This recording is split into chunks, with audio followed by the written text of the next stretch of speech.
doing some of the, studies on the Gnostics as well, it is a different perspective to really sort of open your eyes, so that you can sort of bring that, like you said, factor that into the equation and see that there's more just out there than just really this one sort of way of thinking. And even though it's not, for me, like you said, it's not necessarily something to repeat. It's not even needed to be repeated. But I think it is there to kind of know, move from that place of just trying to understand what the Gnostics did, but knowing that that particular thought pattern, that particular understanding was a part of me, because it is a part of my, a part of who we are. And so sometimes when we begin to look at some things, I know for myself and see things here, I can understand that way of thinking. It doesn't mean that I live there 100% of the time. Well, no. There is no contradiction in that in a big way. If you study, again, let me repeat, if you study all of this in any form or fashion, as you get deeper and deeper into the understanding, you will find they are talking about the same thing. Yes. There's no alternative. Show me something, because I have yet to seen it on an occult, advance, or myth, or even in mythology that actually celebrates this place. Yeah, because even in the Christian foundation, the place to go that you are supposed to be doing your deeds and your works for is heaven. So, I mean, since when you're doing everything to get to heaven? You're doing everything to get to heaven. That's not here. Right. So, it's not supposed to be here. Okay, let me inject this. Because there was an initiation system in Chem as well, which became all these initiation systems now in terms of levels of understanding. So to attract you, the first level is, this is beautiful. In the Christian church, we call them Bible stories. They're going to Bible study, and you hear about Moses and Abraham and Isaac, and they become moral stories. You get what I'm saying? Right. They, don't cross at the green, not in between, eat all your spinach. And then as you go on, you find out that Moses means osmosis, and it means to pluck out. Then you find in Sumerian, Nephis was the old Moses. So you find Ramesses being the old Moses, trying to keep them in bondage, only mean the human body. Osmosis, promised land, this represents out of this reality and all of this kind of stuff. So you have two different levels of understanding. The first understanding, you're supposed to hear these story. Even before the Christian Bible, you can say mythology. You hear these as stories as kids. Then they'll tell you in your next level, well, these stories are these stars.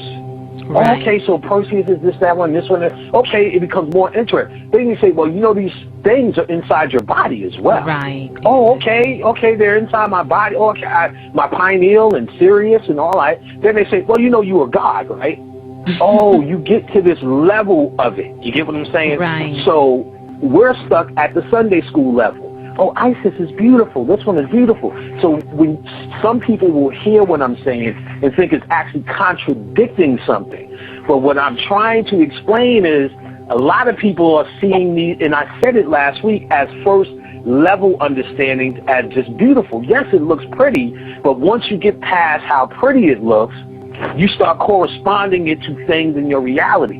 Your DNA, the stars, your whole story, plight, existence, how you got here and how you're going to get out, and what it is you're supposed to be doing here is in the world mythology.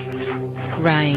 In the world mythology. You can look at the Ramayana, Sita and Rama, two lovers, masculine and feminine energy, get kicked out and put in the wilderness. You went to Earth. Their whole story or love story is about them regaining back to the kingdom. Right. So you'll look at it as a love story. Now, out of that story is where you get Helena of Troy. Yes. And I think even before that, Soma, a moon god, steals Tara.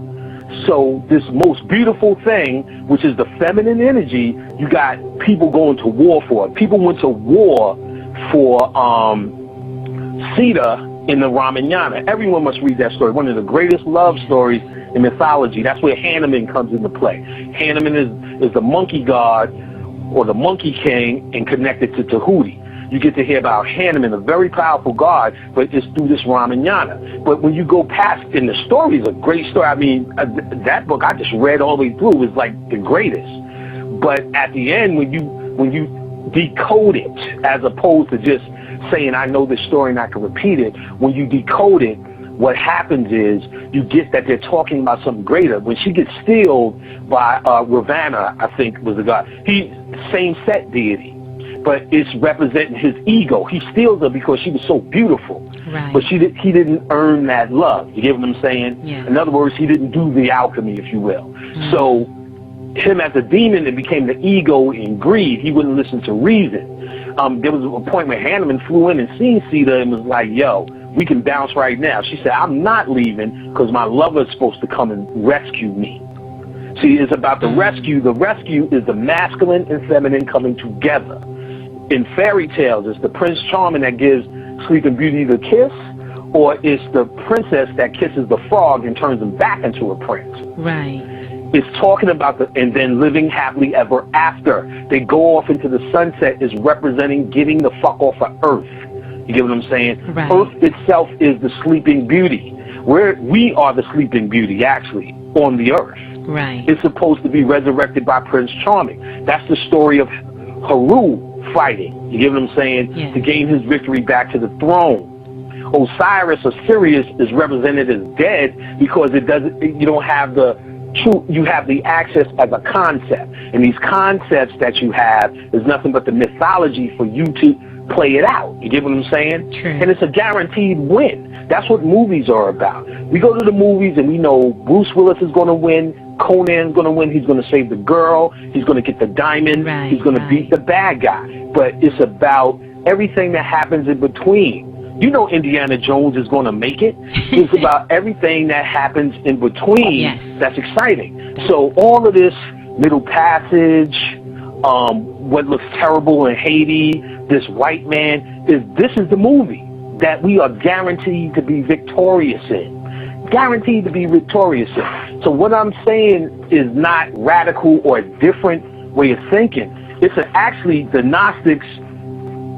When you hear the Gnostic thought, you can clearly hear they were trying to give a shortcut to what was already known by the adepts, what the priesthood was teaching through all these dynasties. Right. This is what they said. We're going to give this shit in a nutshell because the rise of the white man was happening, Greece and Rome. So they said, we're going to give this to you in a nutshell because this shit's about to fall off the planet. You get it? Yes, yes.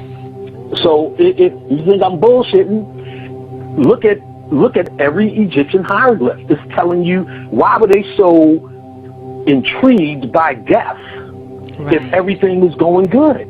If they was chilling and there was a chicken in every pot, why were they intrigued by death? Why the book of Coming Forth by Day is all about how to die and not come back. Go through the fucking duat, which is dimensions, which is same shit as cutting up Osiris' body, is just dimensions. That's your problem. We're in dimensions. Our energy is fragmented. When you dream, you go to different dimensions in yourself. All your power has to come back as one, and is broken up or cut up like Osiris through dimension. We're in the illusion of separation. That's the atomic world. The Egyptians talked about a quantum reality as the afterlife, an all-connected reality. No, we're not here for fun. This is not... If you came down here and told about the ancestors wanted you to be in duality, who would do something so fucking cruel to you that you would now sit here and co-sign with it? Who would do that? And how do you call yourself a god? How do you come here in this ignorance for the hope that one day you may get the opportunity to build a pyramid? That doesn't make any sense. It doesn't make any sense if you follow it through. If you are just trying to enjoy yourself, see, at the first level, the shit is self-esteem. A lot of people haven't went past the self-esteem level in this.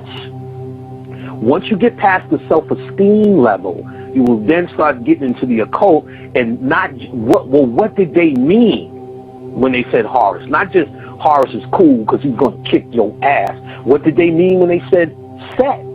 and why does Set show up in all the mythology as well?